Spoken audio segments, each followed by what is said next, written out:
राधे राधे, हरे Krishna. RS media 12 में आप सभी लोगों का स्वागत है। आपका दिन शुभ हो। आज दिनांक है 24 जनवरी, दिन है शनिवार और आज माघ मास के शुक्ल पक्ष की षष्ठी तिथि है, जो कि आज तड़के 1:47 से शुरू होकर कल रविवार को 12:40 AM पर, देखा जाए तो इस शनिवार की ही देर रात 12 बजे के बाद का समय होगा तब समाप्त होगी और ब्रह्म मुहूर्त सुबह 5:36 से 6:24 तक रहेगा। सूर्योदय होगा सुबह 7:13 पर, सूर्यास्त होगा शाम 6:04 पर। राहु काल सुबह 9 बजे से 10:30 बजे तक रहेगा। आज सर्व सिद्धि योग बन रहा है, जिसमें शिव योग दोपहर 2:01 तक रहेगा। बाद में सिद्धि योग प्रारंभ हो जाएगा। आइए हर दिन की तरह सुनेंगे माघ मास अध्याय में आगे की कथा। माघ मास का पावन समय अपने चरम की ओर बढ़ रहा था। चारों दिशाओं में गंगा, यमुना, सरस्वती और अन्य पवित्र नदियों के तट पर श्रद्धालुओं की अपार भीड़ उमड़ी हुई थी।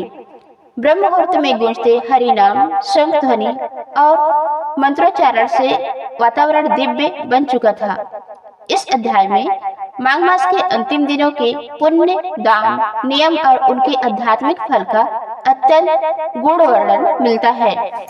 एक दिन राजा दिलीप ने विनम्र भाव से महर्षि पुलस्त्य से प्रश्न किया, हे मुनिवर, आपने माघ मास के स्नान, व्रत और कथा का अद्भुत महत्व बताया है, परंतु जो व्यक्ति निर्धन हो, असहाय हो, यह संपूर्ण नियमों का पालन न कर सके, क्या उसके लिए भी माघ मास कल्याणकारी है?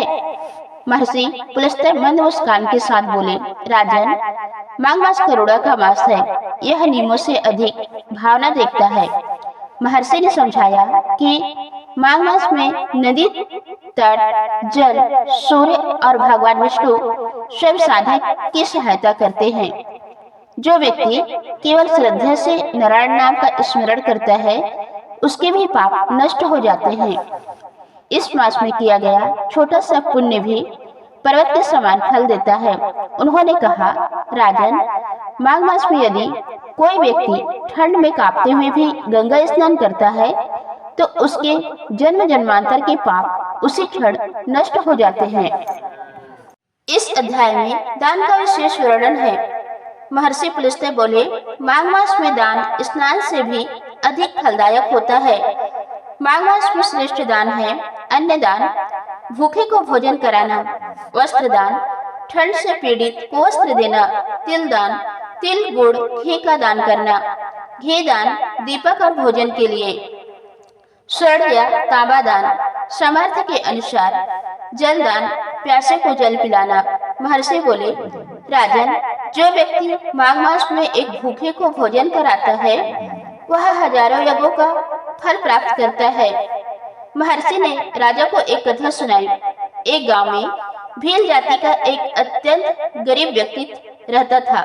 उसके पास न धन था, न वस्त्र, न अन्न, किंतु उसके हृदय में भगवान विष्णु के प्रति अटूट श्रद्धा थी। माघ मास आने पर वह प्रतिदिन प्रातःकाल नदी में स्नान करता और केवल इतना कहता, हे नारायण, मेरे पास देने को कुछ नहीं, पर मेरा मन तुम्हें समर्पित है। एक दिन उसने देखा कि नदी किनारे एक साधु ठंड से कांप रहे हैं। उसके पास केवल एक पुरानी चादर थी। वही उसने साधु को ओढ़ा दी। कुछ समय बाद उस भील का देहांत हो गया। जब यमदूत उसे लेने आए, तभी आकाश से विष्णुदूत प्रकट हुए। यमदूत बोले, यह व्यक्ति तो पापी है, निर्धन है, इसने कोई बड़ा यज्ञ या दान नहीं किया। विष्णुदूत बोले, इसने माघ मास में स्नान किया, नारायण नाम का स्मरण किया और अपने पास की एकमात्र वस्तु दान कर दी।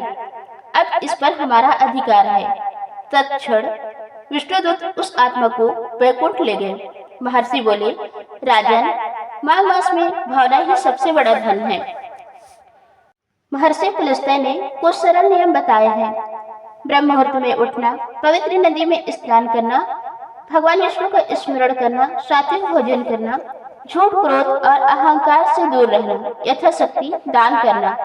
उन्होंने कहा, जो व्यक्ति पूरे माघ मास में नियम से न निभा सके, वह एक दिन भी श्रद्धा से नियम निभा ले तो उसे भी पूर्ण फल प्राप्त होता है।